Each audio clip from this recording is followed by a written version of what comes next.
Hello friends, welcome to study tricks. दोस्तों, इस lecture series में हम डिस्कस कर रहे हैं यूपी लेखपाल के लिए ग्राम समाज एवं विकास के एक मोस्ट इंपॉर्टेंट टॉपिक केंद्र सरकार की योजनाएं।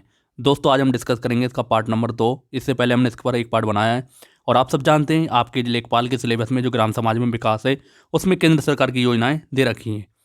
तो चलिए स्टार्ट करते हैं आज का वीडियो। दोस्तों, केंद्र सरकार की जो प्रमुख योजनाएं इनके अंतर्गत कौन कौन सी योजना हमें पढ़नी होती हैं, तो सबसे पहले हमें पढ़ना होती है कृषि विकास योजनाएं। नेक्स्ट आती है इसके अंतर्गत ग्राम विकास योजनाएं। फिर आती है हमारी किसान कल्याण योजनाएं। फिर आती है हमारी सामाजिक विकास योजनाएं। नेक्स्ट आती है हमारी स्वास्थ्य योजनाएं। तो केंद्र सरकार की प्रमुख योजनाएं इसी के अंतर्गत आती हैं। फ्रेंड्स, हम पहले पार्ट में कृषि विकास योजनाओं को कवर कर चुके हैं। आज जो हम कवर करेंगे ग्राम विकास योजनाओं के बारे में। इसी तरह से हम सारी योजनाओं को 1 बाय 1 कवर करेंगे, तो आपको टेंशन लेने की ज़रूरत नहीं है। जितनी भी ग्राम समाज में योजनाएं हैं हम सबको जल्द से जल्द ख़त्म करने की कोशिश करेंगे। चलिए, तो सबसे पहले हम अपनी योजना देख लेते हैं, आजीविका ग्रामीण एक्सप्रेस योजना। चलिए इसके बारे में इंपॉर्टेंट पॉइंट देख लेते हैं। दोस्तों, ग्रामीण आजीविका मिशन ये एक योजना है कि एक उप योजना। तो ये क्या है? आजीविका ग्रामीण एक्सप्रेस योजना क्या है? एक ग्रामीण आजीविका मिशन की उप योजना। वर्ष 2017 में आजीविका ग्रामीण एक्सप्रेस योजना की शुरुआत की गई थी। तो आपको उसकी डेट को ध्यान रखना, कब शुरू की गई थी? 2017 में। और ये किसकी उप योजना है? यानी उसी योजना का एक भाग है ग्रामीण आजीविका मिशन की। नेक्स्ट है, इस योजना के तहत स्वयं सहायता समूह वाले पिछड़े इलाकों में सड़क परिवहन की व्यवस्था को संचालित करने का प्रावधान किया गया है। तो इस चीज़ को आप ध्यान रखेंगे, जितने भी पिछड़े इलाके हैं उनमें सड़क परिवहन की व्यवस्था को सही करने के लिए इस योजना के अंतर्गत किया जाएगा। नेक्स्ट है, योजना के तहत समुदायों की निगरानी की जाएगी, किफ़ायती ग्रामीण परिवहन सेवा उपलब्ध कराई जाएगी। इसके साथ ही मूलभूत सुविधाओं जैसे बाजार, शिक्षा, स्वास्थ्य, दूर दराज के गाँवों को जोड़ा जाएगा और पिछले ग्रामीण क्षेत्रों को का समग्र रूप आर्थिक विकास करने के लक्ष्य रखा गया है। तो आपको ध्यान रखना है, इस योजना के जितने भी इंपॉर्टेंट पॉइंट्स हैं इन सबको आपको ध्यान देना है। सबसे पहले आपको डेट ज़रूर पता होना चाहिए और इसका उद्देश्य आपको पता होना चाहिए। चलिए नेक्स्ट योजना देखते हैं। तो अगली हमारी योजना है श्यामा प्रसाद मुखर्जी रुर्बन मिशन। दोस्तों, श्यामा प्रसाद मुखर्जी रुर्बन मिशन यानी इसे हम शॉर्ट में कहेंगे SPMRM। इसका आरंभ कब किया गया? 16 अगस्त 2015 को सरकार द्वारा किया गया। तो आपको ये भी ध्यान रखना है, ये सब हम केंद्र सरकारी योजना पढ़ लें तो इसमें आपको टेंशन लेने की ज़रूरत नहीं है कि राज्य सरकार की योजना या केंद्र सरकार की। तो केंद्र सरकार की पढ़ लें। फ्रेंड्स, इस मिशन का लक्ष्य 300 ग्रामीण क्लस्टर को वर्ष 2020 तक स्थापित करने का था। आपको ध्यान रखना है कब तक करने का था? 2020 तक। अगला पॉइंट है, प्रधानमंत्री नरेंद्र मोदी ने राष्ट्रीय रुर्बन मिशन के नाम से 22 फरवरी 2016 को छत्तीसगढ़ में इस मिशन का उद्घाटन किया था। आप इस चीज़ को ध्यान रखेंगे, कब किया था? 22 फरवरी 2016 को। और ध्यान रखना कहाँ पर? छत्तीसगढ़ में। नेक्स्ट पॉइंट हमारा, श्यामा प्रसाद मुखर्जी रुर्बन मिशन के अंतर्गत सरकारी निजी भागीदारी के तहत ग्रामीण क्षेत्रों में शहरी क्षेत्रों जैसी सुविधाएं उपलब्ध कराने की बात कही गई थी। किसके अंतर्गत? श्यामा प्रसाद मुखर्जी रुर्बन मिशन के तहत। अगला पॉइंट है इसमें हमारा, ये मिशन गुजरात में इसी तरह लागू किए गए थे। मिशन की अवधारणा पर आधारित है, जिसमें ग्रामीण क्षेत्रों को नागरिक सुविधा संरचना और संबंधित सेवाओं में सुधार करने का काम किया गया है। तो इस चीज़ को भी आप ध्यान रखेंगे। अगला पॉइंट है हमारा, ये योजना वर्ष 2014-15 के बजट में पेश की गई थी। तो आपको ध्यान रखना कब पेश की गई थी? 2014-15 के बजट में। ये रुर्बन मिशन पुरानी योजना पूरा ग्रामीण क्षेत्रों में शहरी सुविधा उपलब्ध कराना, यानी ग्रामीण क्षेत्रों में शहरी जैसी सुविधाएं उपलब्ध कराने का लक्ष्य है इस योजना के अंतर्गत। तो आपको ये सारे पॉइंट्स के बारे में ध्यान रखना है। चलिए अगली योजना देखते हैं। तो अगली योजना है भारत निर्माण योजना। दोस्तों, ग्रामीण क्षेत्रों में बुनियादी ढांचों के विकास हेतु ग्रामीण विकास मंत्रालय द्वारा भारत निर्माण योजना की शुरुआत 16 दिसंबर 2005 को की गई थी। कब की गई थी? 16 दिसंबर 2005। तो आपको इसके बारे में डेट ज़रूर ध्यान रखना है। अगला पॉइंट है इसमें, ये एक संबंध योजना है जो मुख्य रूप से 6 क्षेत्रों पर ध्यान देती है। तो आपको उद्देश्य पर जरूर ध्यान देना है। सबसे पहला इसमें सड़क, बिजली, पानी, सिंचाई, दूरसंचार और ग्रामीण क्षेत्रों में आवास प्रमुख है। इन 6 क्षेत्रों पर ज़्यादा ध्यान देती है। कौन सी योजना? भारत निर्माण योजना। अगला पॉइंट है हमारा, सड़क क्षेत्र में अनुसंधान और विकास का मुख्य उद्देश्य विश्व स्तरीय सड़क संरचना का विकास करना है। तो आप ये पॉइंट ध्यान रखेंगे इसके बारे में। अगला पॉइंट है इसमें, इसकी कार्यनीति के संगठकों में अभिकथन में सुधार, निर्माण तकनीकों का आधुनिकीकरण, परिष्कृत सामग्री का प्रयोग, नवीन प्रौद्योगिकी का विकास तथा प्रयोग को प्रोत्साहित करना, मूल्यांकन संबंधी अनुसंधान एवं विकास कार्य आदि प्रमुख हैं। तो ये सब आप इसके बारे में ध्यान रखेंगे। अगला पॉइंट है हमारा पुलों के निर्माण के कार्य को बढ़ावा देना। जितने भी पुलों का निर्माण हो रहे हैं उन्हें क्या करेगी, योजना के तहत बढ़ावा दिया जाएगा, यानी जल्द से जल्द उन्हें पूरा करने का लक्ष्य रखा गया है। अगला पॉइंट है इसके लिए केंद्रीय सड़क अनुसंधान संस्थान दिल्ली में एक स्वतंत्र और पूर्ण सुविधा संपन्न परीक्षण प्रयोगशाला का निर्माण करना है। किसके अंतर्गत, भारत निर्माण योजना के अंतर्गत। आप इसको ध्यान रखेंगे। अगली योजना है हमारी प्रधानमंत्री आदर्श ग्राम योजना। दोस्तों, प्रधानमंत्री आदर्श ग्राम योजना यानी कि PMAGY वर्ष 2009-10 के दौरान सामाजिक न्याय और आधिकारिता मंत्रालय द्वारा शुरू की गई थी। तो इस चीज़ को भी आप ध्यान रखेंगे।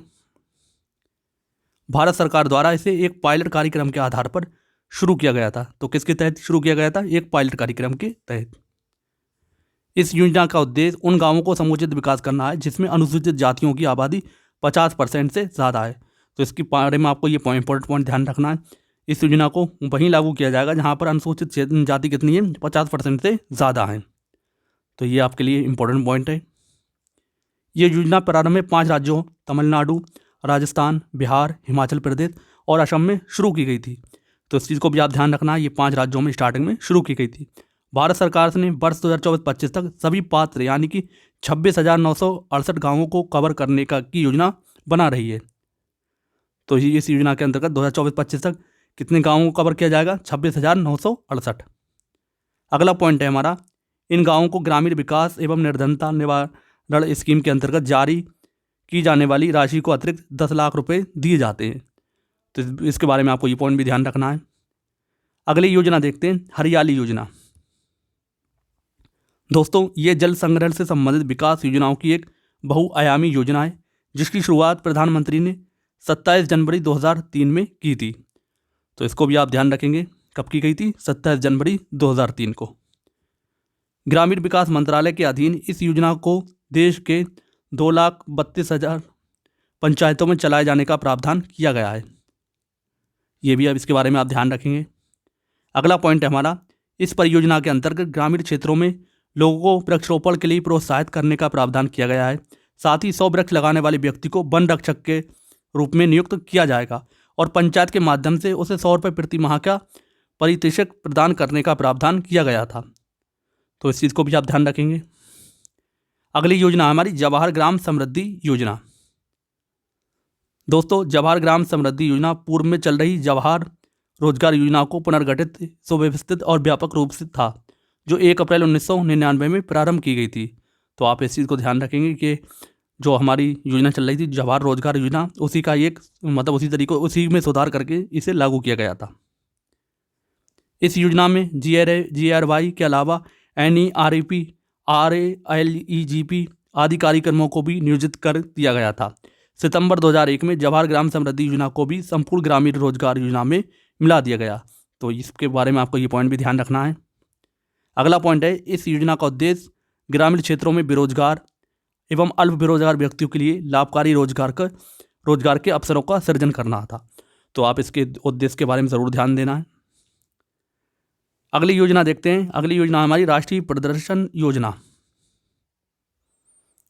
तो ये ग्रामीण पेयजल से संबंधित ग्रामीण विकास योजना है जिसकी शुरुआत वर्ष 1965 में भारतीय कृषि अनुसंधान द्वारा की गई थी। काफ़ी पुरानी योजना है, आपको थोड़ा सा ध्यान देना है इस पर भी। इससे प्रेरित होकर भारत सरकार ने 2001 में प्रधानमंत्री ग्रामोदय योजना के 5 घटक प्राथमिक शिक्षा, प्राथमिक स्वास्थ्य, ग्रामीण आवास, ग्रामीण पेयजल तथा पोषाहार में से ग्रामीण पेयजल पर विशेष ध्यान दिया गया। तो इसके बारे में आपको ये पॉइंट ध्यान रखना है। चलिए अगली योजना देखते हैं।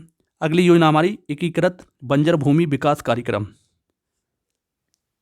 दोस्तों, इस कार्यक्रम का संचालन 1989-90 से हो रहा है। मरुभूमि विकास कार्यक्रम DDP एवं सूखा प्रबल क्षेत्र कार्यक्रम DPAP के अंतर्गत नहीं आने वाले क्षेत्रों में इस परियोजना का संचालन किया जाता है। तो इसके बारे में आपको ये पॉइंट ध्यान देना है। अगला पॉइंट है, इसमें केंद्र एवं राज्यों के बीच का लागत का बंटवारा 1:1 का है, यानी बराबर की हिस्सेदारी है। लेकिन वैसे ये शुरुआत किसने की थी, सेंट्रल गवर्नमेंट ने, यानी केंद्र सरकार ने इस योजना की शुरुआत की थी। और लेकिन जो इसकी पार्टनर है, मतलब योजना का जो बजट है कौन पेश करता है, राज्य और केंद्र आधा आधा। 1 अप्रैल 1995 में ये कार्यक्रम DPAP के साथ साथ जल संभर विकास के लिए निर्धारित किए गए साझा निर्देशों के अंतर्गत कार्यान्वयन किया जा रहा है। तो आपको ये भी ध्यान रखना है। अगली योजना देखते हैं, सूखा आशंकित क्षेत्र कार्यक्रम यानी DPAP। तो सूखे संभावना वाले ड्राउट प्रोन चुनिंदा क्षेत्रों में ये राष्ट्रीय कार्यक्रम वर्ष 1973 में प्रारंभ किया गया था। ध्यान देना इस पर भी आपको। कार्यक्रम का उद्देश्य उन क्षेत्रों में भूमि, जल एवं अन्य प्राकृतिक संसाधनों का अनुकूलतम ऑप्टिमम विकास करके पर्यावरण संतुलन को बहाल करना है। कार्यक्रम हेतु वित्त की व्यवस्था केंद्र संबंधित द्वारा राज्य 1 अप्रैल 1999 से 75-25 यानी कि सेंट्रल गवर्नमेंट 75% और राज्य सरकार 25% के अनुपात में की जाती है। इस कार्यक्रम के अंतर्गत ब्लॉकों की पहचान 1994-95 में हनुमंत राय समिति की सिफारिशों के आधार पर की गई है। तो इस चीज़ को भी आप ध्यान रखेंगे। अगला पॉइंट है, ये कार्यक्रम 1 अप्रैल 1995 से जल संभर विकास के लिए निर्धारित किए गए साझा दिशा निर्देशों के अंतर्गत क्रियान्वयन किया जा रहा है। तो आपको ये पॉइंट भी ध्यान रखना है इसके बारे में। वर्तमान समय में ये कार्यक्रम देश के 16 राज्यों, 182 जिलों, 972 ब्लॉकों खंडों में क्रियान्वित किया जा रहा है। तो ये भी आपको ध्यान रखना है। अगली योजना देखते हैं, वाटरशेड प्रबंधन कार्यक्रम।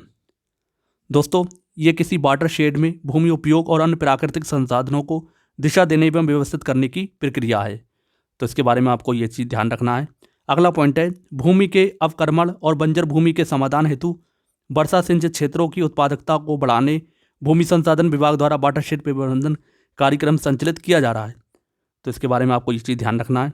अगला पॉइंट है, इसमें मानव बसावटों की न्यूनतम जोखिमों के साथ अधिकतम उत्पादकता के लिए भूमि और जल संसाधनों का विवेकपूर्ण उपयोग किया जाता है। अगला पॉइंट देखते हैं, इसके अंतर्गत भूमि उपयोग, मृदा जल संरक्षण के बीच अंतर संबंधों, उच्च भूमि एवं निम्न भूमि के बीच संबंध को स्वीकार करना है। ये सतत प्राकृतिक संसाधन का बहुविषयक क्षेत्र है। तो आपको ये चीज़ इसके बारे में ध्यान रखना है। चलिए अगली योजना देखते हैं, एकीकृत ग्रामीण विकास कार्यक्रम। दोस्तों, वर्ष 1980 में लागू हुए इस कार्यक्रम का प्रमुख उद्देश्य ग्रामीण क्षेत्र में गरीबी रेखा से नीचे जीवन यापन करने वाले लोगों का उत्थान करना है। यानी गरीबी रेखा से के नीचे जो जीवन यापन कर रहे हैं उनको क्या करना है, सुविधाएं उपलब्ध कराना है। इस कार्यक्रम का प्रमुख कार्य सस्ती दर पर ऋण उपलब्ध कराना, रोजगार के अवसर उपलब्ध करवाना, सरकारी क्षेत्रों में आरक्षण का प्रावधान कराना, IRDP के परिवारों के स्कूल बच्चों को आर्थिक मदद प्रदान करना आदि है। तो आपको इस योजना का उद्देश्य ध्यान रखना है। अगला पॉइंट देखते हैं, एकीकृत ग्रामीण विकास कार्यक्रम का उद्देश्य गरीबी रेखा से नीचे रहने वाले परिवारों को जीवन स्तर बढ़ाना वया हर स्तर पर उन्हें विकसित करने में मदद करके गरीबों को सशक्त बनाना, यानी गरीबों को मदद करना जिससे वो अपनी आर्थिक ज़रूरतों को पूरा कर सकें। तो आप इसके बारे में ये चीज़ ध्यान रखेंगे। दोस्तों, ये थी हमारी कौन सी केंद्र सरकार की ग्राम विकास योजनाएं। आई होप आपको ये सारी योजनाएं पसंद आई होंगी और इन पर आपको ध्यान देना है, क्योंकि आपको किसी भी योजना से इम्पोर्टेंट पॉइंट्स या तो उसकी डेट को लेकर या उसके उद्देश्य को लेकर एग्जाम में पूछ सकते हैं। तो ये वीडियो पसंद आई हो तो वीडियो को लाइक और शेयर ज़रूर करें फ्रेंड्स। इसी तरह से हम जितनी भी योजनाएं ग्राम विकास एवं जो ग्राम समाज एवं विकास की सबको हम कवर करेंगे। तो आपको टेंशन लेने की ज़रूरत नहीं है, बस आप वीडियो को लाइक और शेयर ज़रूर करते रहें। मिलते हैं फ्रेंड्स नेक्स्ट वीडियो में, तब तक के लिए जय हिंद, जय भारत।